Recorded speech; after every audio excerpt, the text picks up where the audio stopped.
Bismillahirrahmanirrahim. Assalamualaikum warahmatullahi wabarakatuh. Waalaikumsalam warahmatullahi wabarakatuh. Selamat siang semuanya. Gimana kabarnya? Sehat? Sehat. Baik, kita lanjutkan. Saat ini kita akan melanjutkan materi primer CBIB dengan materi pengelolaan risiko pada unit budidaya. Ya. Kira-kira ada yang sudah tahu apa ini materi ini? Pengelolaan risiko pada unit budidaya, ada yang pernah tahu? Nah, penasaran kan? Kita lihat ya. Nah, sebelumnya saya perkenalkan, ini nama saya, ya. Saya kelahiran di Bandung, 13 Mei 78, alamat saya di Kabupaten Magetan, ya. Kemudian emailnya, ya. Oke.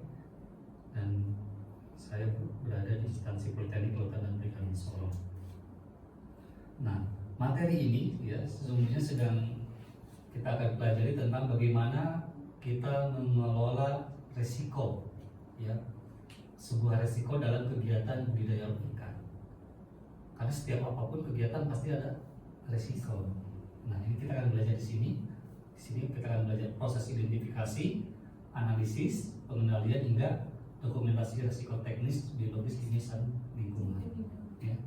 Pengelolaan risiko yang baik mendukung keberhasilan usaha, penerapan CBIB dan kelayakan produk perikanan budidaya untuk pasar nasional maupun ekspor. Nah, jadi ketika kita akan mengelola suatu usaha budidaya ikan, maka kita juga harus bagaimana bisa memanage, ya, risiko yang mungkin ditimbulkan. Oke. Nah, tujuan pembelajaran pada materi ini adalah pertama, kita harus memahami jenis risiko dalam budidaya ikan.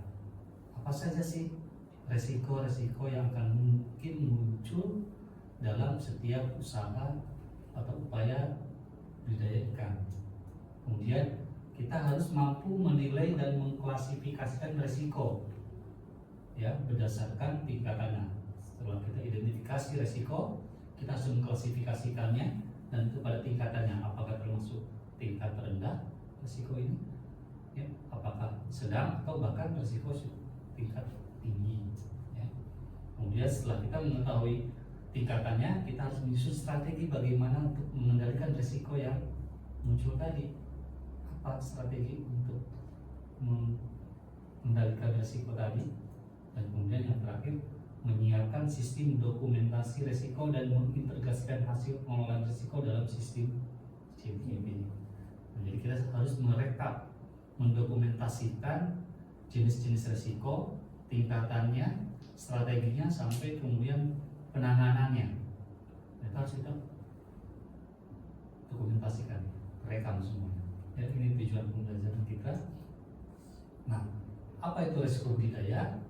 Risiko, ya, yaitu potensi kejadian yang atau hal sesuatu yang akan mengganggu proses atau hasil budidaya, ya.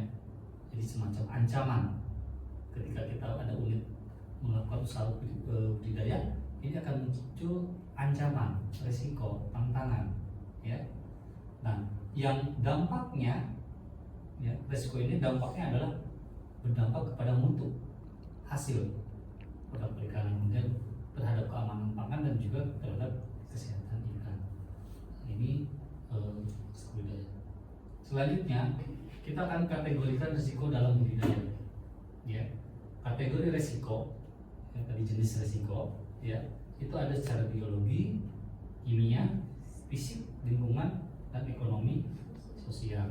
Nah, contohnya misalkan biologis, timbulnya penyakit, ya, yang disebabkan oleh virus, bakteri, ataupun disebabkan juga oleh hama, ya, dan sebagainya. Kemudian secara kimia, ya, mungkin berasal dari residu obat, dari limbah perairannya, air tercemar dari pabrik dan sebagainya.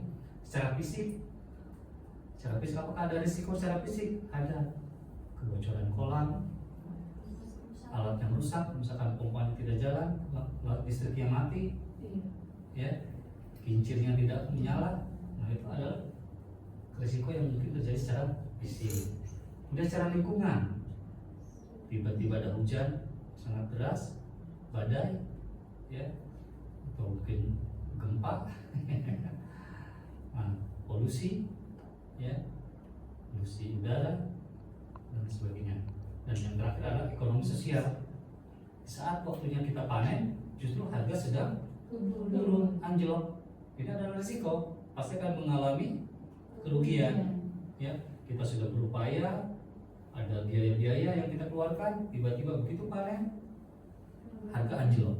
Nah, ini adalah risiko yang harus dihadapi dalam unit budidaya. Atau ada konflik, ya, konflik, kerusuhan dan sebagainya. Nah, ini adalah kategori dari risiko budidaya. Hasil perikanan kita dan terjamin keamanan pangan kita, maka kita harus melihat, memastikan bahwa pakan yang digunakan dalam produksi budidaya kita itu adalah menggunakan pakan yang terjamin atau bersertifikat. Ya, ini adalah salah satu strategi substitusi. Kemudian yang berikutnya adalah strategi kontrol teknis. Nah, tadi untuk timbulnya adanya masuknya penyakit, ya, kita bisa menggunakan instalasi filter air atau kita menguatkan biosecurity, ya, dengan memasang pagar, jaring, ya, untuk meminimalkan risiko itu atau produk kita terkontaminasi dari penyakit ataupun dari pencemaran, ya, dari limbah. Dan yang berikutnya adalah SOP. Ya, kita harus memiliki SOP dan kita harus taat untuk terhadap SOP. Panduan dan pakannya bagaimana, berapa kali, berapa kita kasih berapa pakannya, jenis pakannya, kemudian juga panennya, penanganan panen, penanganan hasil panen, pasca panen dan sebagainya. Itu harus kita ikuti SOP yang standar, ya. Dan yang terakhir adalah edukasi. Kita lakukan pelatihan, ya, training terhadap pekerja atau terhadap sumber daya manusia yang terlibat di dalamnya. Kita juga berikan mereka kemampuan, skill untuk mencatat, mendokumentasikan semua kegiatan. Dari mulai kalau kita misalkan tadi melakukan pembesaran, dari mulai persiapan kolam sampai panen, atau dari mulai praproduksi, produksi sampai pasca produksi, itu semua harus tercatat, terekam supaya bisa diketahui secara benar, ya. Untuk berikutnya, nah, kemudian dokumentasi dan risk register yang harus kita lakukan, ya. Jadi semua resiko dan tindakan yang dilakukan itu harus dicatat, terekam, ya. Formatnya bisa contoh, ya, ini misalkan format registernya ini tanggal kejadian. Kalau ada ikan mati, itu tulis tanggal kejadiannya. Kemudian apa penyebabnya, ya. Jadi resikonya apa ini?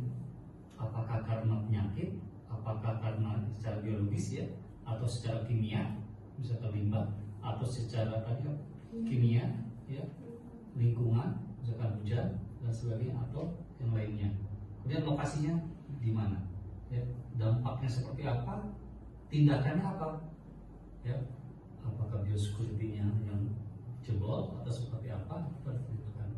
Kemudian status dan skandal, ini semuanya harus diisi di dalam risk register, ya. Ini salah satu contoh untuk merekam semua aktivitas budidaya. Dan berikutnya kita lakukan yang kita jangan lupa, setiap apapun upaya kegiatan budidaya, ya, contohnya kita senantiasa melakukan monitoring dan evaluasi, ya. Evaluasi secara berkala, bisa kita lakukan secara mingguan, secara bulanan, ya, misalkan manajemen pakannya, manajemen kualitas airnya, manajemen penyakitnya, kita monitor semua itu, ya, dari catatan-catatan yang sudah kita isi. Kemudian perlu juga kita adakan audit internal, TBIB, ya. Kita mengundang ahli untuk melihat apakah semua proses kegiatan dari A sampai Z ini sudah sesuai, ya, dari mulai praproduksi, produksi dan pasca produksi. Dan kemudian yang paling penting adalah bukti penting dalam proses sertifikasi CBIB. Nah, ini adalah bagaimana supaya unit budidaya kita itu nanti dapat tersertifikasi, terjamin mutunya dan keamanan pangan. itu, nah, di kasus misalkan ada kasus seperti CBIB. Nah, ini adalah bagaimana supaya unit budidaya kita itu nanti dapat tersertifikasi, terjamin mutunya dan keamanan pangannya, ya, seperti itu. Nah, di kasus misalkan ada kasus seperti ini, air koral berubah warna setelah hujan lebat, sehingga ikan lemas dan naik ke permukaan. Nah, kira-kira jenis resikonya ini apa ini? Kalau hujan lebat itu diakibatkan apa? Jenis apa ini? Biologis, nah, lingkungan, ya. Potensinya, dampaknya apa? Nah, tadi ikan menjadi lemas, naik ke permukaan, dan bisa menyebabkan kematian, ya. Tindakan cepatnya apa? Hah? Pergantian air. Kalau hujannya sudah reda, ya, atau kita pasang pelindung supaya tidak hujan dan sebagainya. Itu adalah tindakan cepatnya, ya. Kemudian kalau dia terlalu basah, kita kasih, terlalu asam, ya, kita kasih pupuk kapur misalkan, ya, untuk supaya menjadi basah. Nah, pencegahan ke depannya tadi kita pasang supaya tidak kena hujan, terpal, atau bagaimana meminimalisir resiko. Ini adalah contoh dari tindakan terhadap resiko yang mungkin timbul. Baik, dan sebagai penutup dari kegiatan ini adalah bahwa pengelolaan risiko ini menjadi kunci usaha budidaya berkelanjutan. Jadi setiap pengusaha budidaya kan harus menyadari bahwa ada risiko yang harus dihadapi, tetapi tidak menyurutkan kemudian untuk apa kita berusaha kalau ada risikonya. Semua pasti ada risikonya, kan? Kita harus bagaimana caranya kita mengendalikan, ya. Kita harus punya data dari semua kegiatan tercatat dan dokumentasi kita berbasis data dan instruktif. Kita tinggal lihat, ini ada kejadian seperti ini, apa tindakannya, ini seperti ini bagaimana, nah, SOP-nya apakah sudah benar, seperti itu. Dan risk register dan pencatatan ini menjadi bukti penting, ya, untuk menunjukkan komitmen mutu dan keamanan pangan. Nah, dari situlah maka sebuah unit budidaya akan memiliki kesempatan untuk mendapatkan sertifikat CBIB ketika dia mampu menghasilkan produk yang terjamin mutunya, keamanan panganan, kesehatan ikannya, ya, dengan data-data yang bisa dibuktikan secara ya, bisa dipahami? Siap, bisa. Nah, gitu, ya. Oke. Baik, silakan sekarang kerjakan tugas. Nanti ada tugas dikerjakan. Baik, terima kasih atas perhatiannya. Semoga ilmu ini bisa bermanfaat untuk kita semua, ya. Assalamualaikum warahmatullahi wabarakatuh.